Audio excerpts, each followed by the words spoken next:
Hello. Can I please speak to a Rainy immediately? You are speaking with a ruthless Rainy. How are you, Lollie? Lovely Lollie over here, doing great.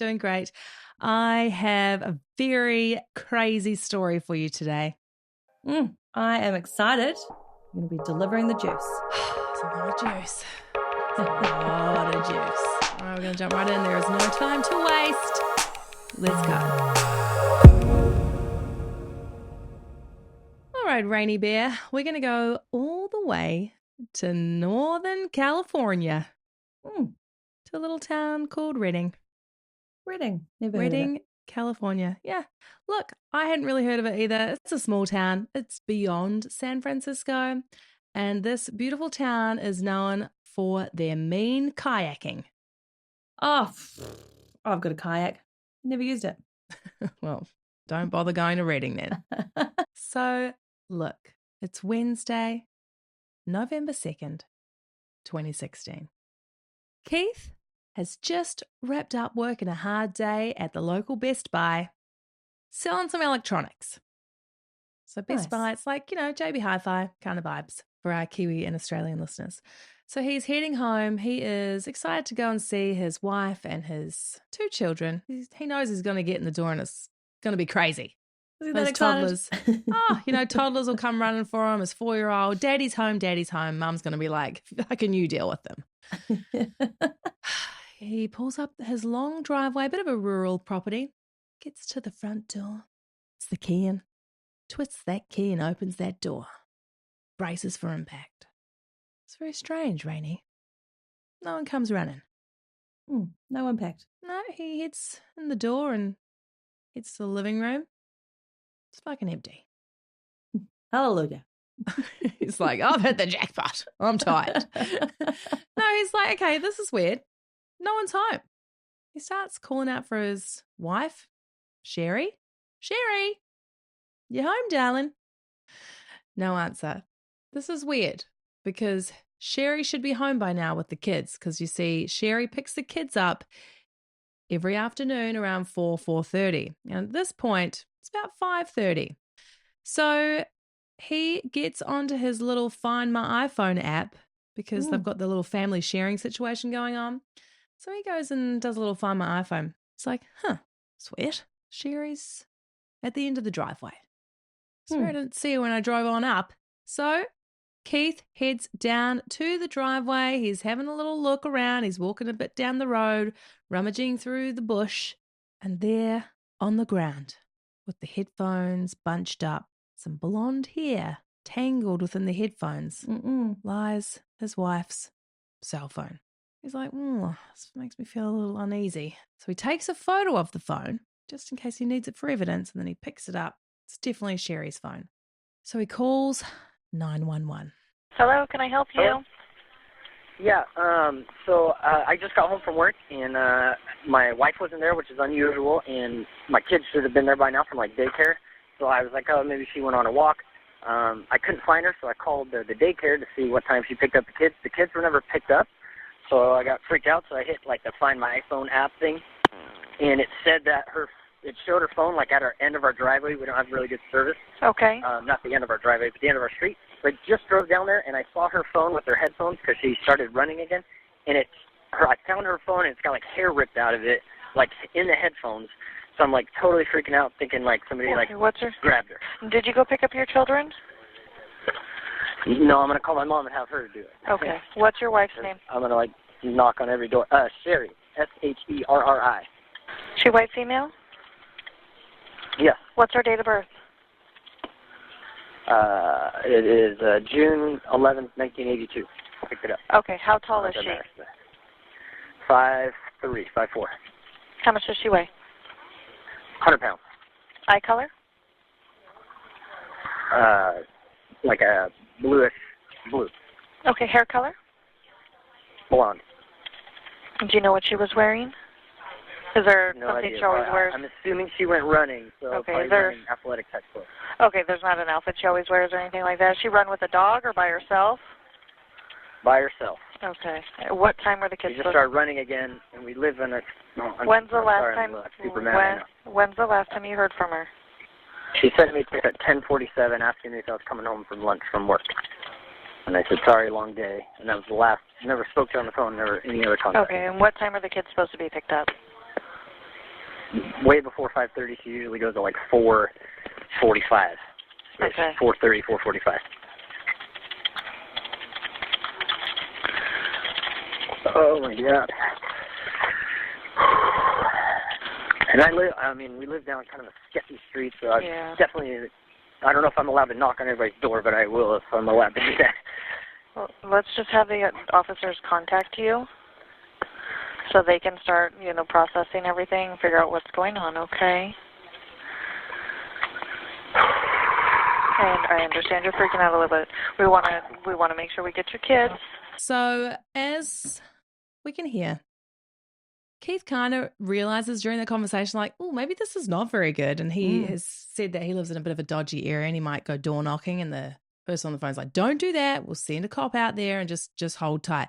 Get someone to pick up the children, because who's got the kids right now? I know. Is that not weird? I probably would have called the daycare first. Would have called the daycare first. So look, this is Keith's account of what's happening. Mm-hmm. What's your thoughts on all of that? Well, I think he did it. Case closed. He's guilty, everyone. He went home for lunch and he got a little angry. Sherri was being a goddamn bitch. Sorry. Sherri, she had to go. That's the phone call. When I first heard it, it just felt a little strange to me, but that's, I'm not an investigator. Just felt a little off. He didn't really remember the colour of her eyes very well. Blue, like a bluish blue. I know. There was a couple of pauses there on birth dates and eye colours. Let's go back a little bit and let's discuss who Sherri and Keith are. Sherri and Keith were high school sweethearts. They went to the same high school and they actually shared their very first kiss together. Born in 1982, and they just lived a pretty simple, small town life. They went their separate ways after high school, and then they did reconnect, and the love story just continued to blossom and bloom. They got married. They had 2 children. Sherri left her job to be a stay-at-home devoted mother, and they lived a very, I know, right? Oh, Lordy. Lord help us. Honestly, it is so hard. Can I just say, being a mother is so hard. Fucking hell. You can do it, Lollie. You can do it. It's fine. It's fine. We'll do an episode on my mental state another time. But look, they just were living the small town California dream. They were living in Keith's family home. It all sounds very boring. I was going to say, boring. Yes. But from the outside looking in, these guys were just a really great, happy couple and a good-looking couple. Let me tell you. Really? Sherri, she was small, blonde, petite. I know Keith couldn't remember her eye color, which is fucking weird because they're piercing blue. Bluish? Just bluish, I know. Though, weren't they? They were bluish. Let's come back to, current day, Wednesday, November 2nd, 2016. Eventually, someone picks up the kids, thank Christ. So the kids are okay. God. And the local police, they come on over and they start to interview Keith. They start to scan the area, do a little bit of a, check the scene, and it all just looks pretty normal. There's nothing that's sticking out of the ordinary. So search and rescue teams are into the area around the 3rd and 4th. So starting to look through the region. As I mentioned, it's a bit of a rural area, maybe a little dodgy. Yeah. So the cops are going door knocking. They're looking out in the paddocks and the fields, seeing if they can find anything. And the community is starting to become aware that potentially someone has been kidnapped. It's a little concerning, Rainey, because in 1998, in this exact area, on this exact same road, a lovely young woman, Tara Smith, went missing and was never found ever again. Ooh. And the crazy thing is, Tara and Sherri actually went to the same school at the same time. So another strange fact, they looked pretty much identical. So this is kind of weird. Shit. Community is starting to become very nervous. They are also rallying around the family. This is crazy. We've got this perfect family, 2 young children, and now the wife is gone. What is he going to do? Yeah, I know. What is he going to do? It's tough being a stay-at-home mum. So, all jokes aside, this is scary stuff. Keith is brought in for questioning a few times, and it doesn't take long for him to start to become aware that the finger is beginning to be pointed right in his face because... Well, it always is, isn't it? Well, The partner, spouse is always the number one suspect. Statistically, it's more often than not the significant other that is either a person of interest or the flat-out murderer. Just listen to some of our episodes, guys. All right? Just go on back, have a little listen. Mm-hmm. So Keith's like, whoa. This is ridiculous. I'll do a polygraph lie detector test. Whatever you need. He has been so obliging. He has given up all the goods. It wasn't me. So he does his little lie detector test and he passes with flying colours. He also has an alibi. Remember, he's been at Best Buys. His alibi stacks up. There's nothing that's super suspicious or pointing towards Keith. So the investigation is in full swing. They believe they've got some sort of kidnapping situation on their hands. It didn't take long for the national media to pick up the story, and they were in full swing because, Rainey, we had a gorgeous white gal missing. Imagine the outrage. Imagine the outrage. These tick all of the boxes of what deserves to be at the top of the headlines. So wrong, isn't it? Yeah. So we have a $50,000 cash reward. There were friends, family, community getting out, looking for Sherri, plastering the missing persons posters all around town. There's not much is really going on, you know? No. And statistically, when you have a missing person, the first couple of days, most people are found. I actually did a little look at the statistics, and it's something like 87% of people are found in the first day. Really? Yeah, a few more percent added to that number. I can't remember exactly, but we'll just add a couple extra percentages, and they are found the second day. When we start to get in the fourth day, that's when we are dropping down to about 3% are found.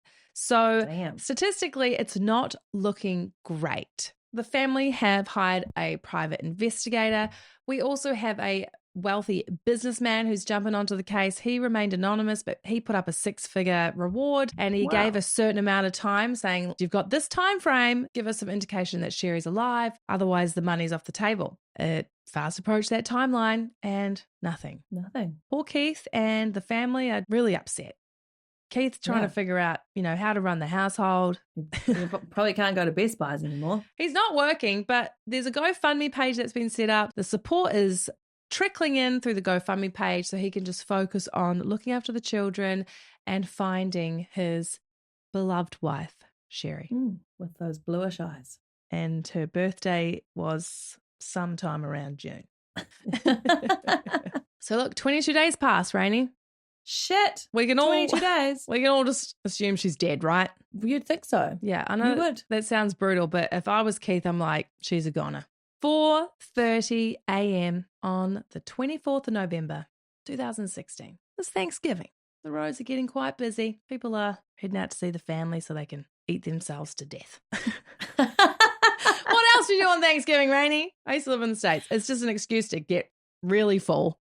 Yeah. And we're going to head to Interstate 5. This is a highway. It's about 140 miles south of Redding, and it's not in the south. Fuck, I'm sorry. It's not. Traffic building up. We've got a truck driver. He's like, what the fuck is that? I can see there on the side of the road. He's trying to get an idea of what he's witnessing. It's a little dark. You know, the sun's still making its way up. And holy shit, it's a female sitting on the side of the road. She's got a bit of fabric, like a blanket. She's waving it around, trying to get people's attention. Cars are just driving on by. And he's like, this is strange. I just think they're homeless. on the highway. Jesus, it's gotten that bad over there. Let's hope not. So he pulls over and he gets out to find a hysterical woman. And the sight that he is witnessing is very distressing. There is this woman lying on the ground, very emaciated. She's got a chain around her waist and she's covered in bruises. Shit. And he's like, excuse me, ma'am, do you need an ambulance? And I don't know what she said, but I'd be like, are you a fucking idiot? Yes, of course I need an ambulance. Yeah, of course. So he calls 911, describes the situation that has unfolded. As he's on the phone to 911, This woman is hysterical in the background going, call my husband. I need to speak to my husband. She really needs to speak to her husband. This is crazy. They send out first responders. Doesn't take long. Cop cars, ambulance, and they are there to scoop this woman up and to figure out what the hell is going on. And again, everyone's like, holy shit, this is pretty crazy. She's got zip ties around her hands and shackles around her ankles, and her hair's been hacked off. I mean, she looks terrible. Oh yeah. Really? It's not good, loves. Jesus. No, it's not good. So they rush her to the hospital. It's around this time that Keith's just getting up out of bed. He's just, walked to the bathroom. He's a little sleepy. He's rubbing his eyes, doing a stretch. He yawn, heads to the bathroom, starts to shave his face. And the phone rings. It's the detectives. And they have some good news because, Keith, we've found Sherri. Mm-hmm. And Sherri is alive. This was obviously incredible news for Keith, but also equally distressing to find that the state that she was left in on the side of the highway. I mean, it's amazing that she even survived. I actually know the story. You do? I didn't start with, but now I don't know the story well, but I know of the story. She knows of the story. Well, don't give anything away, girl. The detectives are coming down to the hospital and they want to talk to Sherri to get an understanding of what's happened, but she is very upset, very closed off, and she won't say anything to them. All she is wanting is to see her husband and speak to her husband. They leave her, they give it some time, they try again. Really need to get some information from you, Sherri. Yeah. But no, where have you come from? No, she will not say a word. But, she's been through a lot, and who knows? I mean, what is going through her mind? What has she been through? We just don't know what she's dealing with. They wait for Keith to arrive, and Keith comes in the room, and she breaks down, hysterical, crying. I thought I'd never see you again. They both probably thought they were never going to see each other again. And what? 22 days. Why would you? 22 days. I mean, she's a goner. The two lovebirds have been reunited. Now it's time to move on for some deep healing and recovery for Sherri, because let me tell you, Rainey, she has got some pretty horrific injuries. Really? Oh, she is literally bruised from head to toe.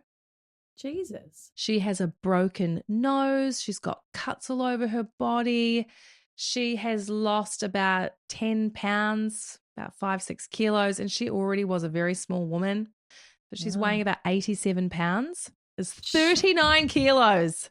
No. Fuck me. I mean, that's not right. That is like insanely skinny. So she has had her beautiful long hair cut very short, just to above the shoulders. The worst injury of all, Rainey, was on the back of her right shoulder.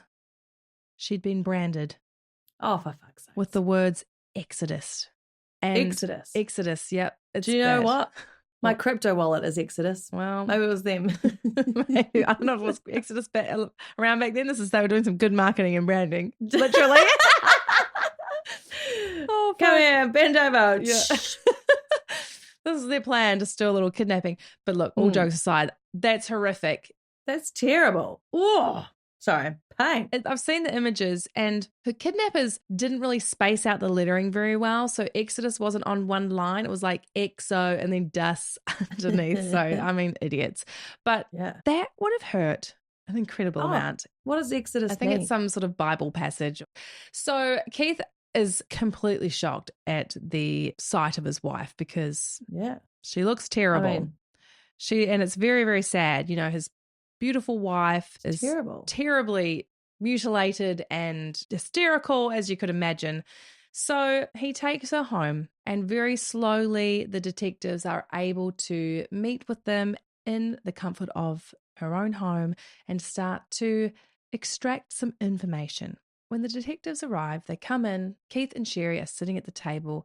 Sherri has her knees tucked up to her chest and she's giving herself a big squeeze. So she's basically sitting there in a really tight ball. She looks very, very uncomfortable. And they want to know exactly what happened. Sherri begins to explain that on the afternoon of November 2nd, 2016, she decided she'd like to go for a jog. Sherri had recently recovered from getting her boobs done, little implants, and she was starting to feel like she was up for a little jog. Take them titties for a run. That's right. Because, like that wouldn't be, I don't know what size she went for. She's pretty petite. So you couldn't imagine she'd get a big size. But like just running with after a boob job I wouldn't know, but it would be very, very uncomfortable. I don't like running with mine. Fair enough. I wouldn't like running with yours either.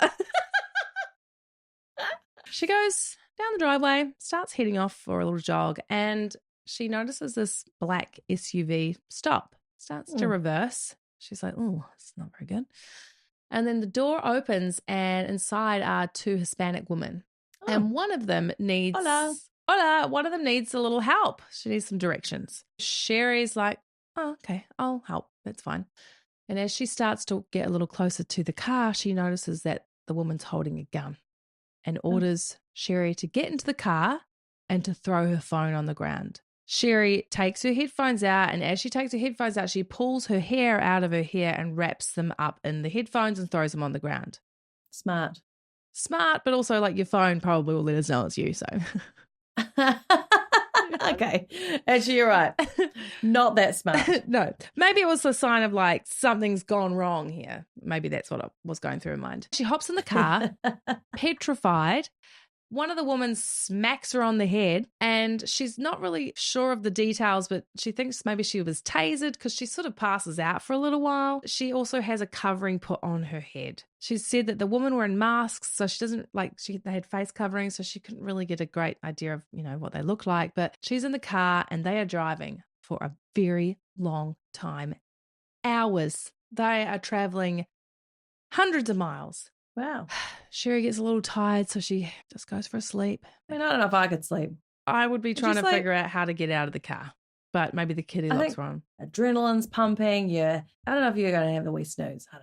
Yeah, look, I don't know, but maybe the shock of it all, maybe her body was just in shutdown mode. So she finally arrives at her destination. They pull her out of the car and they drag her into this room. The windows are boarded up and they chain her to this pole that's in this fixed position in the wardrobe. And this is where she would be left most of her days.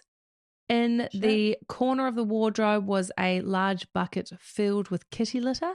Oh, furry. Not by choice, Rainey. Fucking furries everywhere. I know. She's not a furry by choice, but by God, she's going to be one for 22 days.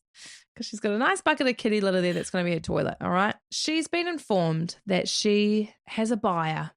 She's being sold and she's going to be held until the buyer is ready to take her. So we've got a little human trafficking situation on our hands, Rainey. Wow. Do you know what human trafficking is? Yeah, when you're sold to someone as a sex slave. Human trafficking is the trade of humans for the purpose of forced labor, sexual slavery, or commercial sexual exploitation. Human trafficking it's horrific, there's all kinds of stories out there, and this is what she's faced with. She's realizing I'm about to be sold. Once you're gone, you ain't coming back. And the weird thing was, hard to get out. That's right. During the investigation, there was speculation around human trafficking, but they kind of ruled that out because of Sherri's age. She was 34. Too old. So listen, loves, we're out. We're safe. We're too old to be human trafficked. Thank God. But some said she did look very young, so she could pass for maybe 18, 19-year-olds. But look, she is held there. She is subjected to many beatings. She has described the older woman as incredibly mean and would hit her all the time. The property that she was staying in, she's described some very, unique detail about this place. So again, we've described that pole. She said that the wardrobe had this shelf and there was this pole that went through the shelf. So she was sort of attached to it. So this pole was the only thing keeping her there. She's described this particular coffee table in detail. It was just really, really stood out to her. And also in the shower, there was this one crack in the shower, and described the ugly tiles and a few things that stood out. And, I guess in this situation, maybe if you've been held captive, it is wise to really take note of where you are, or if you can get some really good detail of the people that are holding you captive. At one point, the older woman comes and cuts off Sherri's ponytail, has told Sherri that she is going to be sold to a police officer. Oh, nice. Yeah, so that's why Sherri was very, very closed off when she saw the detectives come into her hospital room. that She makes really didn't sense. want to talk to them because she just didn't feel like she could trust anyone. Police officer in their hometown. They've driven a very long distance, so who knows where this cop is, but he is the top bidder for Sherri. But he wants her covered in bruises and he wants her branded. She's fed a little amount of food a day, so as the days go by, she begins to lose weight.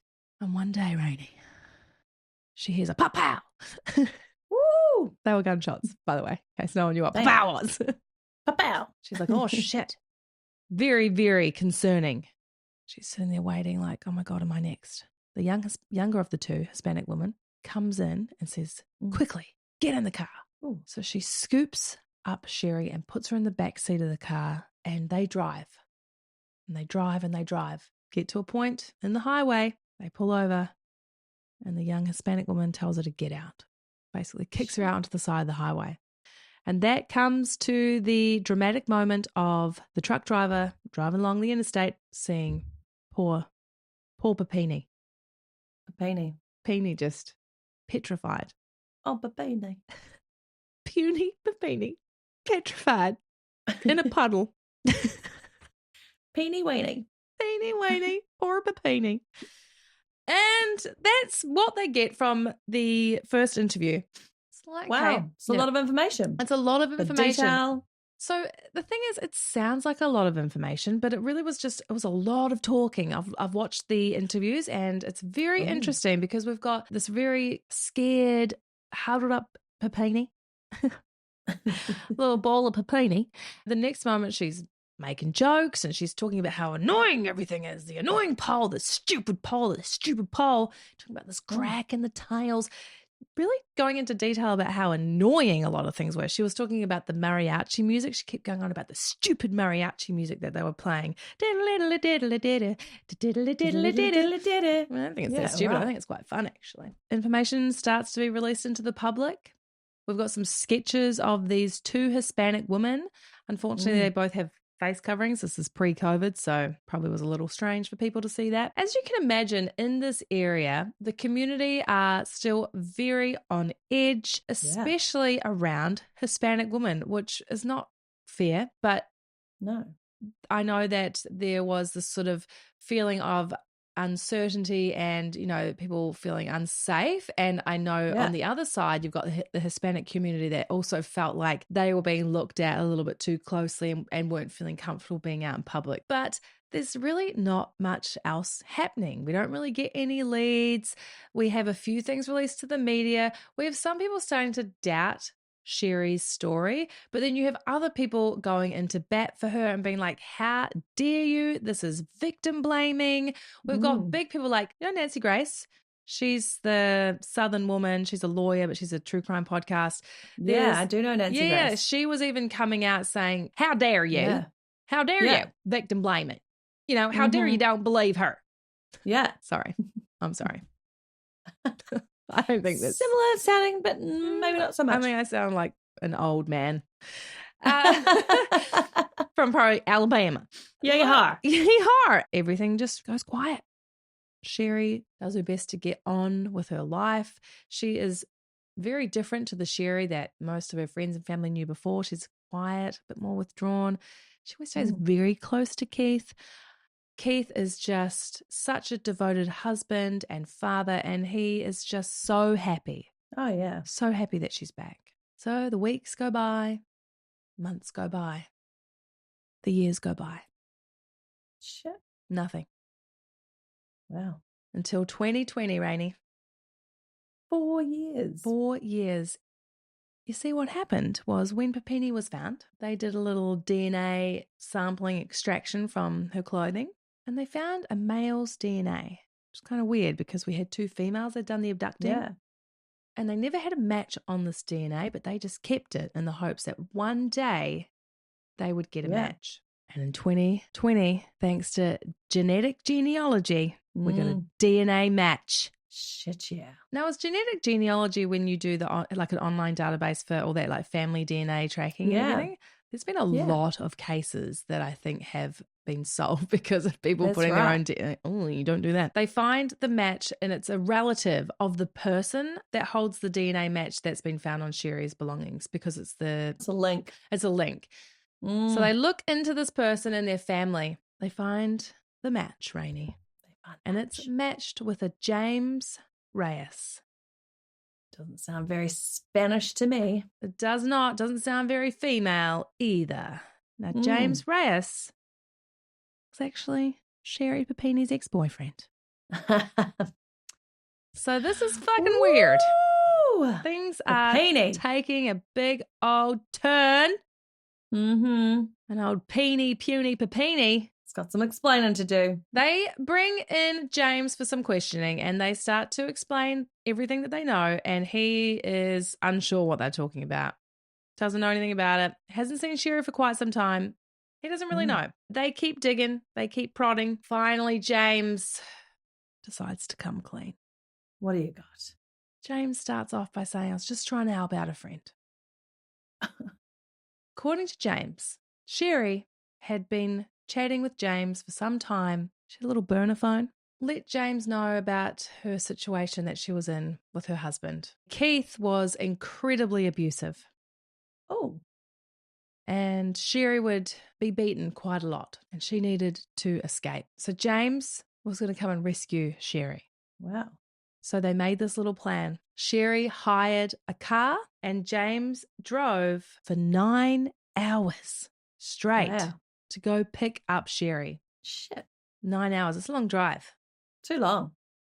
I don't know who I'm driving 9 hours for. No, apart from you, I'll drive Rainey. 9 hours for you. No, I would drive 9 hours for my immediate close family, but like an ex-partner, I'm sorry. No. So he goes and he picks up Sherri and they make the long drive back. Can you imagine? Round trip all in one go. God. This guy's fucking mental. Do they not, of course, they're not going to stop along the way. No, you don't want anyone to see them, right? So he's then explained they have come back to his home. She has gone into the room. She wants to keep everything boarded up, to board the windows up, and she just keeps to herself. She is also self-inflicting a lot of the wounds that we had seen. Jeez. He's describing her as hurting herself, self-harming. Wow. I mean, what's going through your mind, James, when you're seeing all this? This is strange. You're thinking, who's the abuser? Keith or yourself? I know. But he's not questioning anything. He's also making sure she's eating. He's noticing she's not eating a lot, so her weight's dropping down, but she was eating. And she really just kept to herself. She would clean a lot. She'd be cleaning a lot of the apartment. She was kind of covered in rashes because she was cleaning so much, so the chemicals were getting on her skin. Looks like she's got some mental problems. Yeah, and Keith has also said that he was a little concerned for her mental health because she would never go outside. I mean, you're concerned for her mental health. Look at the state of it, mate. Jesus. Don't worry about her not going outside. When did she cut her hair off? Oh, no. She cut her hair off. He's also admitted to helping her with the branding. Oh, fuck off. He said, look, I didn't hurt her. Physically, I didn't put my hands on her, but she wanted me to brand her. But why? I know. So he said that he's done it. I mean, bro. Oh, my God. Look, we don't know if this is true. Crazy. This is what he's saying. This version of events is very disturbing. It is very disturbing. And I don't know what the detectives are thinking. Are they believing this bullshit? I mean, this is ridiculous. He's also said that he wouldn't put his hands on her, but he did admit to hitting some hockey pucks into her to give her some bruises and also broke her nose. I'm like, dude. If this is true. Like, James, sit down, James. Look at me, James. You're not well. No. You are not well. For starters, it's one thing, if you're going to brand someone, it's fucked anyway. But you didn't just do a little EXODUS. You branded her 6 times. And you had to put it on 2 lines, mate. You know? It's like, you're a fucking idiot, James. Oh, God, James. And you broke her nose. I mean, fucking with a hockey puck. So if I'm the detectives, I'm probably thinking this is completely untrue. But on the other hand, they've got no leads. They've got no other DNA. They have nothing. So they go, okay, all right, James, if this is what you're saying is true, take us to your house. Yeah. So the detectives, they rock on up and they walk in, and the first thing they notice is a coffee table.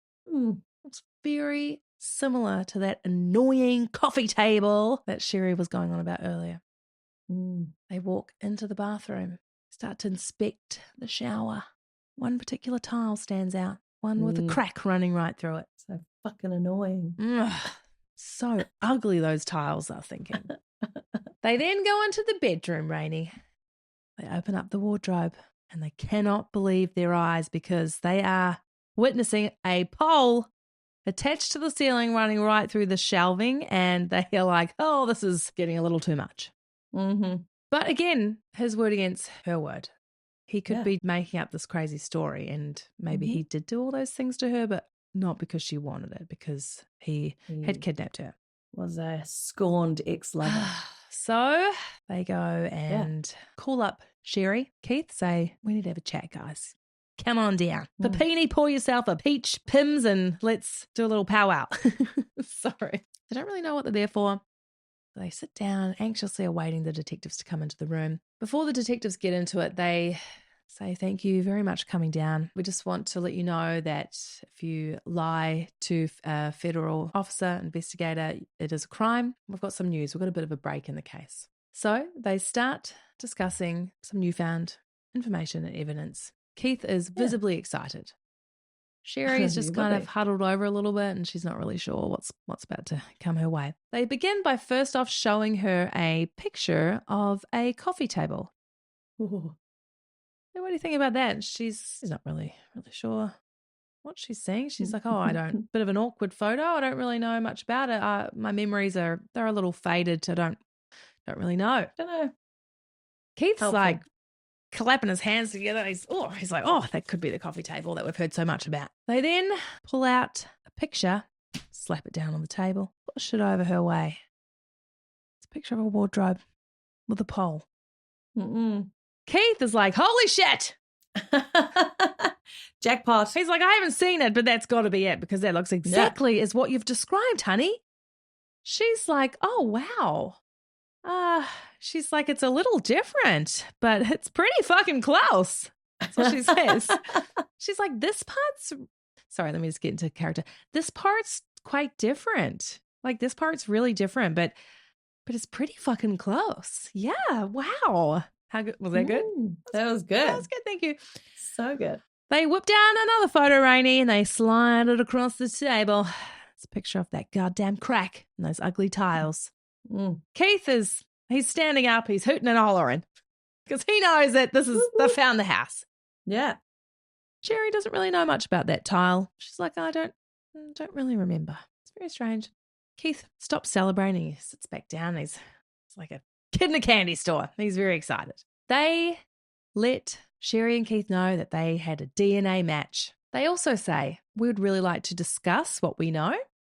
So, Sherri, we're going to give you the option. Keith can either be in the room or Keith can leave the room. That's very generous. It was very generous. Sherri is asked if she could have a moment with Keith. And at this point, Keith is like, what the fuck's going on here? Yeah. Something's weird. The detectives, the investigators, they leave the room. Sherri twists her chair to face her husband and she gets really close to him. Keith starts by saying, whatever you're doing, you need to stop. Because I think Keith's going, oh no. Uh-oh. I've been fooled. What is this nonsense? Sherri responds with, I don't want them to find her. I don't want them to arrest her. And Keith's like, what are you talking about? She's the reason I get to hold my babies at night. Sorry, guys, I couldn't record the audio for you guys, so I'm going to do full reenactment. Keith goes, all right, I'm at the point where I'm getting really scared now. You're freaking me out, woman. And she continues with this carry-on of, I don't want them to find her. I don't want them to arrest her. So she's referring to the young Hispanic woman that let her go. Yeah. So she is thinking in her mind, now that they know the location of where she's been held, this will lead them to where this Hispanic woman is. And look, if you haven't caught on by now, guys, this bitch is fucking lying. All right? This garbage woman is lying. Yeah. Bitch going down. She has been caught red-handed. She's been caught red-handed. She has been caught in a horrific lie hoax. I mean, this girl is That's a lot. capital C crazy. Batshit. Keith is starting to understand the gravity of the situation. She is still lying. She is the most deceitful person on the planet, and she's clever. She's immediately going into a new lie on the spot. She needs help. This girl needs help. Oh, yeah. The detectives then re-enter the room. She's keeping Keith in the room, and they begin to explain that they have a DNA match with the male DNA that was found on her underwear and on her clothing with a James Reyes. They put a picture of James on the table. And at this point, Keith's probably like, well, I know James because it's her ex-boyfriend. Lights, camera, action, baby. Sherri starts to put on the performance of her lifetime. It can't be James. She's Southern now too. It can't be James. It just can't be James. I can't believe it. It's not James. I can't be James. It can't be James. And she's crying and going on and on and on. She's also interjecting that she doesn't want them to arrest her. They don't. That's what she keeps saying. I don't want you to arrest her. She's the reason I get to hold my babies at night. And they're like, we're not going to arrest her. Like, I don't want her to get in trouble. It's like, she's not going to get in trouble because she doesn't exist, you dumb bitch. Yeah. They are explaining to her the reason you were held in this house is because you hired a car and you asked James to come pick you up.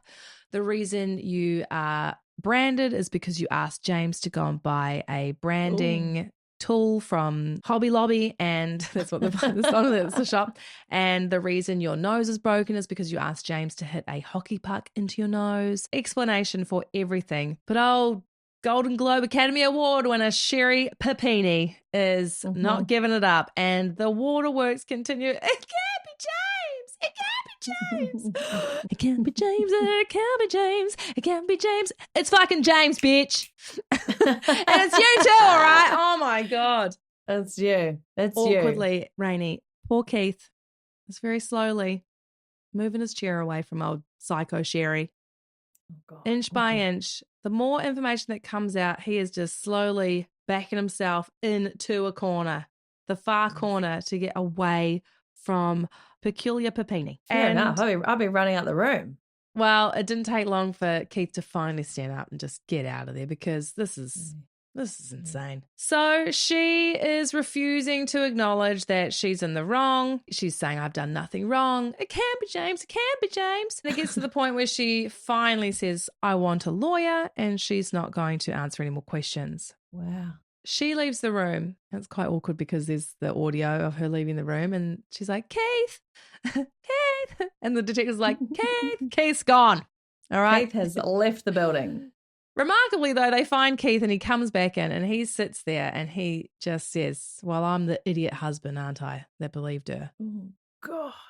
I mean, but why wouldn't you at the time, right? Of course you would. What?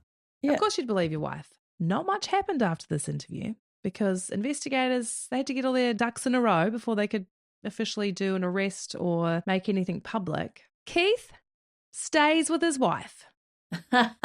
She is a master manipulator. She's a fucking genius. All right. I don't know what she does. She does it well. Oh, you know what I mean? Like, it's all right, honey. It's been 4 years. Finally, in March 2022, all would be revealed to the public. So it all came out that it was a big, giant, fat hoax. And you can imagine the outrage because this woman milked it. She was on the California Victims Compensation when she came back, which is basically a government fund system that helps you with all of your therapy sessions. She had obviously wasted so much police resources, the GoFundMe page. Apparently they'd been paying off their credit cards and, you know, all kinds of things with that money. There were massive community parties to welcome her back. The mayor was involved. I mean, Yeah. It came out in the public. She was arrested March 3rd, 2022. Finally, Keith got a backbone and he divorced the bitch. Oh. I mean, it only took him a few years. It did. But look, I don't know. There's clearly some mental health issues going on with this woman. God, so he's a good man. He's a good, supportive man. But Yeah. unfortunately, he just was being taken for a ride. September 2022, she takes a plea deal for the charges against her, which is lying to law enforcement and for mail fraud and lying about being a victim. She is sentenced to 18 months jail. Ooh-hee. She's going to jail, girl. Wow.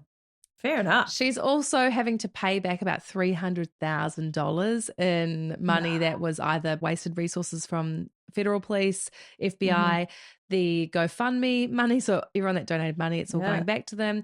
All of the money that was from the California victim compensation, all the money paid for therapy. And the international news exploded. So just the feelings of hate towards this woman from the public would be probably punishment enough. Shit, yeah. You should be wanting to get another haircut. The weird thing was she did not get a haircut. She had bangs and long blonde hair and she kept the bangs. I mean, just zhuzh it up, girl. Go for the pixie cut. But no, she stayed the same. So she went to prison. She served her time. She was released in February 2024.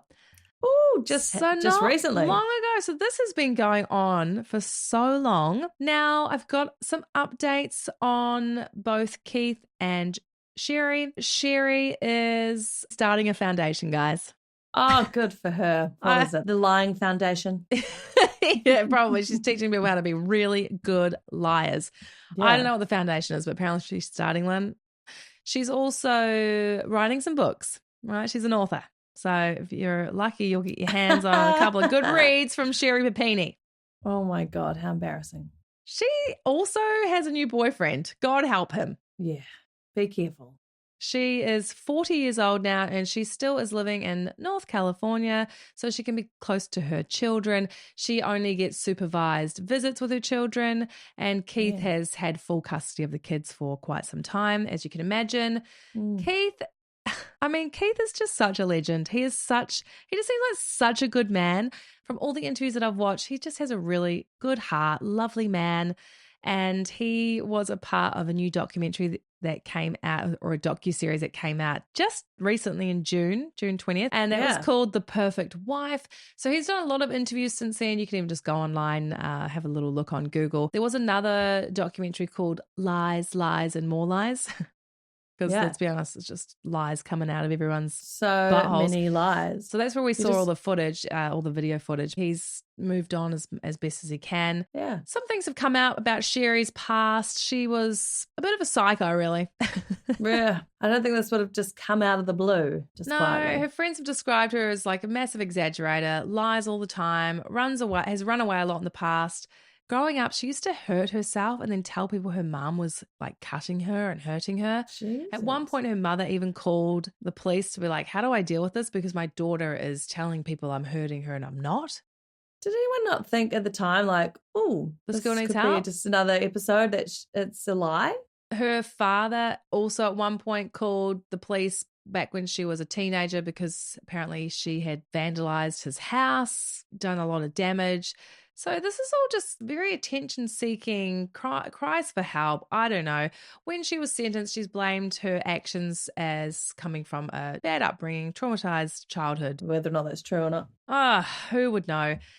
So Keith has said when he first walked in to see Sherri in the hospital, when he locked eyes with her, he felt like something was off. He felt like she had done all this. Like there was just this look in her eyes. You know when you just know people are full of shit? Yeah. But then he saw all the injuries. It's like, oh, well, there's no way that she would have done all this to herself. So for a split second, it's and like, honestly, if you go back and watch some of this footage, she looks like she's lying when she's doing her interview with the detectives. There's just something so off. It's very theatrical and she's laughing and making jokes. And then when she's talking about how everything was so annoying. Why was she so fixated on how annoying everything was? Why wasn't she fixated on, am I going to see my kids again? Am I going to survive this? This is so horrendous. I was so scared. It was just like that annoying chain and that annoying pole and that dumb tile. Do you know why? It's because she obviously gone back with that James guy and he just annoyed the fuck out of her. So she's like, ugh, annoying. Yeah, true. Yeah, apparently it got to day 22 and then she really missed her kids. So she had to go back. I think this bitch just needed a holiday. She just needed a break, guys. We all want to run away. Just for a She couple went of to weeks. extreme lengths to get a break from the children. Have you seen that meme on Instagram where it's these women that are in the back of a truck and they're like dancing because they've been kidnapped, but they're like, Kidnapped, we're on yeah. holiday, baby. Woo! I mean, look, Yeah. we shouldn't joke about it. Look, loves, that is the crazy, ridiculous story of psycho Sherri Papini and her hoax kidnapping that fooled the world. Can you handle that crime and scandal? Shit, yes, I can. We all wanted to fake our kidnapping every once in a while. When the Oh, laundry piles honestly. up and the dirty dishes are there in the sink, you're like, I'm out. I know the story, but I don't know the story very well. I mean, she's just mental. Yeah. She's mental, and she got what she deserved. I mean, poor Keithy boy and the children, but I can handle it. What an extreme length that she went to. And it's a Yeah. good story to hear. It is. Hey, look, and you know what? It's nice to get to the end of a story and there's no death. Yeah. There's She's no- just got a branding on her back and Totally. she's got problems. She's got major problems. Yeah. But for entertainment purposes, I can handle it. How about you, Lollie? Can you handle this crime and scandal? Yeah, look, I'm going to say I can handle it too because I don't walk away from this feeling really upset. I just think she's such a troubled person. And seriously, the reputation that she has now, I mean, she has got punishment for life, that woman. There's no mistaking it. And especially if she's living in that same sort of region, I mean, everyone knows it's her. You couldn't go down the road and get a latte without someone going, oh, psycho Papini. She'll be famous for all the wrong reasons, but she obviously needs some severe mental help. She does. And I do feel for Keith. Like I said earlier, Keith is just such a nice guy. He was really a wonderful husband and father, and he didn't deserve this. But No. I guess he just had the characteristics of being able to be treated like an idiot. Pushover. Did he find love again? I don't know if he's got a new girlfriend. Maybe he just wants to keep everything out of the limelight. Fair enough. Did she keep the Exodus branding or did she try and get rid of that? Well, I don't think it's really going anywhere. When we say, can we handle this crime and scandal, it doesn't mean that we're like saying, yes, it's a great thing, go out and do it. We're just saying, how does it make us feel? You watch true crime docos or you listen to stories. Sometimes you're like, oh, that's horrible. That is just the worst thing. Or you're like, whoa, that's crazy. How do you feel after listening to that story? And it's a terrible thing, but she went to prison. She got what she deserved. So Yeah, and the I think whole it's world a found happy out ending. about it. That's right. It's a Well, happy that's ending. right. Yeah. Oh, all right. Well, look, that very is good. our story. I am just loving all the good feedback. If you want to jump onto our Instagram or Facebook, we are at Can't Handle Podcast. Come and say hi, give us some recommendations. And before we sign out, I just want to do a big shout out to our girl, Cara, over in Christchurch. Ah, Cara. Cara's a good friend. She's sort of the fill-in twin sister for me now that I live in Australia. But she's been a great supporter of this podcast and she listens every week. And we love you, girls. So thanks for listening. Thanks for tuning in. We love you. Yeah, we love all of our Can't Handle fam. So thanks, We guys. do. Thank you all. Thank you guys for listening. We appreciate every single one of you. That's right. And we'll be back with a new episode on Monday. We will. All right. Love you, Rainey. Have a great day. Stay warm. Love you too. And guys, Bye. if you're going to fake your kidnapping, maybe just don't come back, all right? Or if you're going to fake your kidnapping, make sure you wash your clothes before you leave. Because there right. will be no DNA. That's right. Sorry, I shouldn't And say get that. the framing right on your bloody branding, okay? That should stay in there for life. All right. Goddamn idiot. All right. Love you. Bye. Love you too. Bye.